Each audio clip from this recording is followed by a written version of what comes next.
In the middle of the deadliest war in history, thousands of pilots survived enemy fire, only to die in the last few seconds of their mission. Not in combat, not under attack, but while trying to land on a moving ship in the middle of the ocean. As aircraft grew faster and heavier, the simple act of coming home became one of the most dangerous moments of naval warfare. There was a system meant to prevent this. It relied on human judgment, hand signals, and perfect timing. And for a while, it was considered good enough. But as the war intensified, cracks began to appear and the losses mounted. Why did experienced pilots start crashing during routine landings? And how did a solution that looked almost ridiculous at first end up saving countless lives? To understand how this problem was finally solved, we need to go back to the flight decks of World War II, where the most dangerous enemy wasn't always the one shooting back.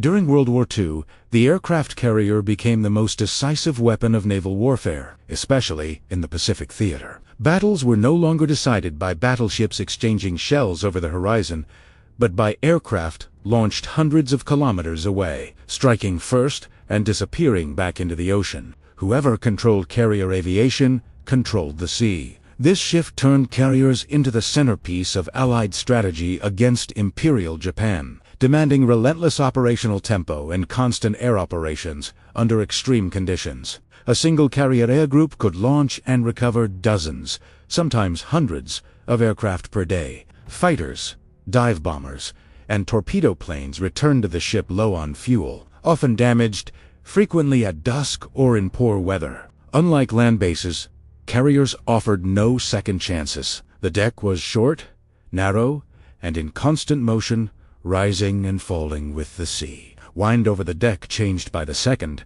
and even small miscalculations could be fatal. The pace of war meant that landings were not rare events. They were continuous, repeated, and unforgiving. Before any major innovation, carrier landings relied almost entirely on the landing signal officer, or LSO.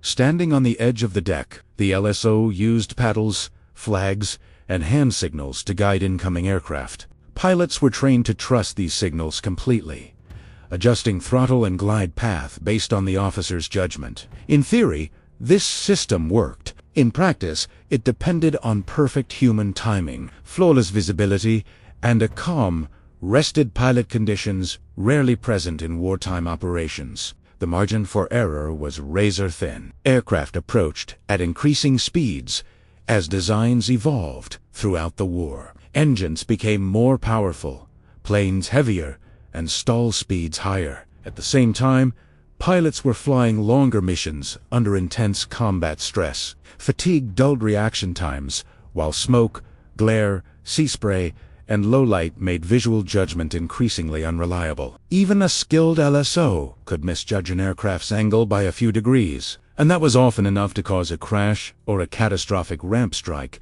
where the aircraft hit the rear of the deck instead of the landing area. As a result, accidents were alarmingly common. Aircraft were lost without any enemy involvement. Experienced pilot cassettes that took years to train were killed or injured during routine recoveries. Damaged planes blocked decks, disrupted flight operations, and reduced the combat effectiveness of entire task forces. In a war of attrition, these losses mattered. Every crashed aircraft meant fewer sorties, weaker air cover, and greater risk during the next engagement. By the later years of the war, it became increasingly clear that the traditional landing system was reaching its limits. Carrier aviation had outgrown the tools used to control it. The problem was no longer just enemy fire, it was the act of coming home. And if something didn't change, the most dangerous part of every mission would remain the last few seconds before touchdown. If stories like this interest you, take a moment to support the channel. Leave a like, subscribe, and turn on notifications, because stories like this reveal how the smallest changes can alter the course of history. By the mid to late years of World War II, naval aviation commanders were facing an uncomfortable truth. The traditional carrier landing system was no longer keeping pace with the aircraft it was supposed to support. Fighters and attack planes were becoming faster, heavier, and less forgiving at low speeds. What had worked in the 1930s was breaking down under wartime pressure. Accidents were not isolated mishaps, they were systemic failures repeating across fleets and theaters of war. Reports from both British and American carriers showed the same pattern. Pilots were missing the optimal glide slope, coming in either too high, slamming hard onto the deck, or too low, striking the ramp or missing the arresting wires entirely. These were not rookie mistakes. Veteran pilots with dozens of combat missions were crashing simply because the visual cues available during landing were inconsistent and subjective. The core issue was feedback. Pilots only knew they were too high or too low after the fact when the LSO signaled a correction, or worse, when the aircraft was already unrecoverable. The landing signal officer had to interpret distance, speed, angle, wind, and ship movements simultaneously, then translate that judgment into hand signals the pilot might not even clearly see. In calm conditions, this system was barely adequate. In combat conditions, it became dangerously unreliable. Within the Royal Navy, technical officers and aviation planners began to recognize that the problem was not pilot skill, nor courage, nor discipline. It was the absence of a continuous, objective visual reference that could tell the pilot instantly and unambiguously whether the approach was correct. Without that, carrier landings would remain one of the deadliest routines in naval aviation. The solution that emerged was deceptively simple, yet radically different from anything used before. Instead of relying on shouted commands, flags, or paddles, the new system gave the pilot something unprecedented: constant visual feedback during the entire final approach. This was the optical landing system, also known as the mirror landing aid. At its core, the system consisted of a concave mirror mounted on the carrier deck, flanked by a set of fixed reference lights. A bright light source reflected in the mirror created a glowing ball visible to the approaching pilot. The position of this ball relative to the reference lights told the pilot everything. If the ball appeared above the lights, the aircraft was too high. If it dropped below them, the approach was too low. When the ball stayed perfectly aligned, the pilot was on the correct glide slope. For the first time, the pilot did not have to wait for instructions. Corrections could be made instantly, intuitively, and continuously. The system transformed landing from a reactive process into a self-correcting one. Instead of interpreting human signals, pilots simply flew the ball, adjusting throttle and pitch to keep it centered.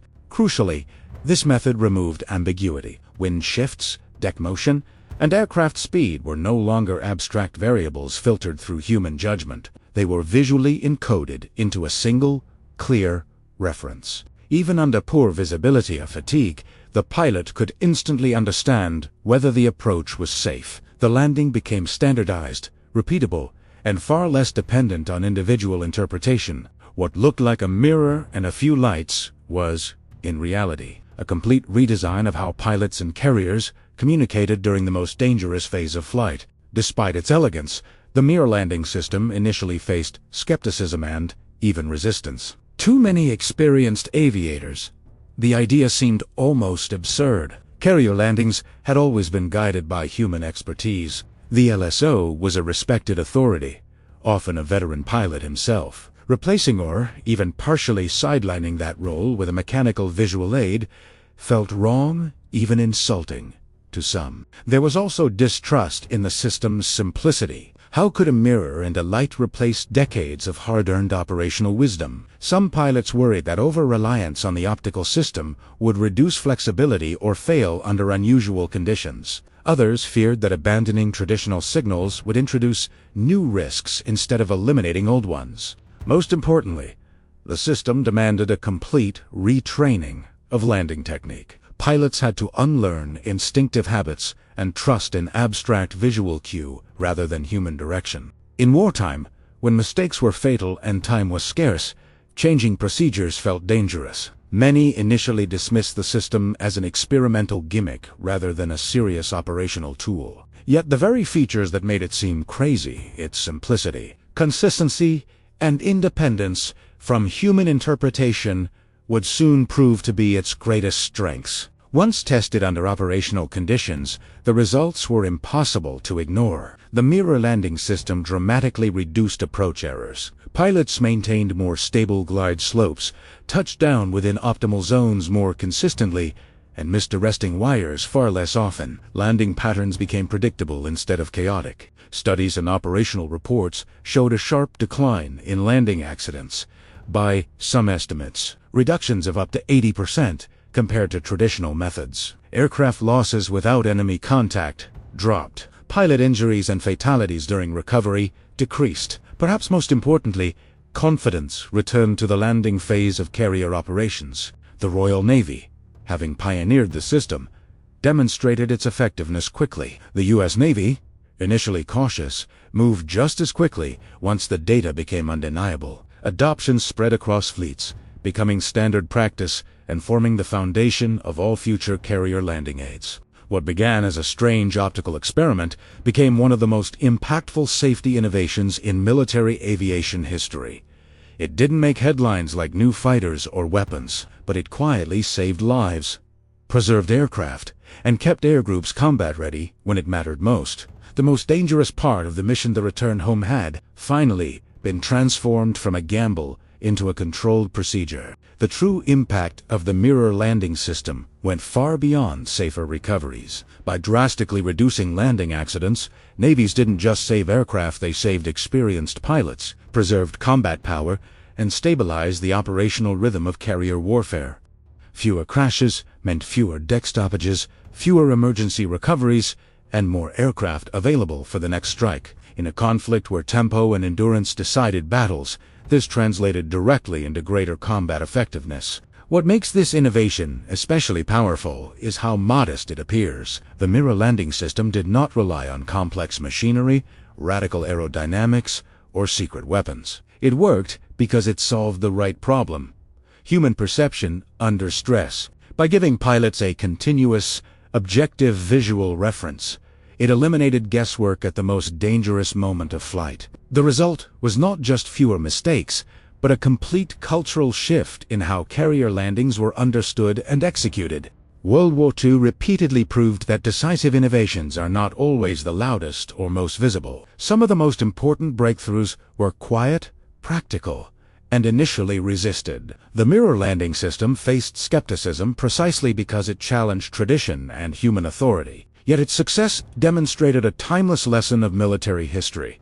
When technology aligns with human limitations, instead of fighting them, lives are saved. Resistance to change is natural, but data, once undeniable, rewrites doctrine. The legacy of this crazy idea is still visible today. Modern aircraft carriers use advanced optical landing systems, digital displays, and automated aids, but they all trace their conceptual DNA back to that simple mirror and set of lights. The principle remains unchanged: give the pilot immediate, reliable feedback, and the rest follows. The system became a cornerstone of post-war naval aviation and a foundation for the safe operation of increasingly complex aircraft at sea. In the end, one of the most lethal problems of the most brutal war in history wasn't solved by firepower or armor. It wasn't a new weapon that saved countless lives. It was a mirror.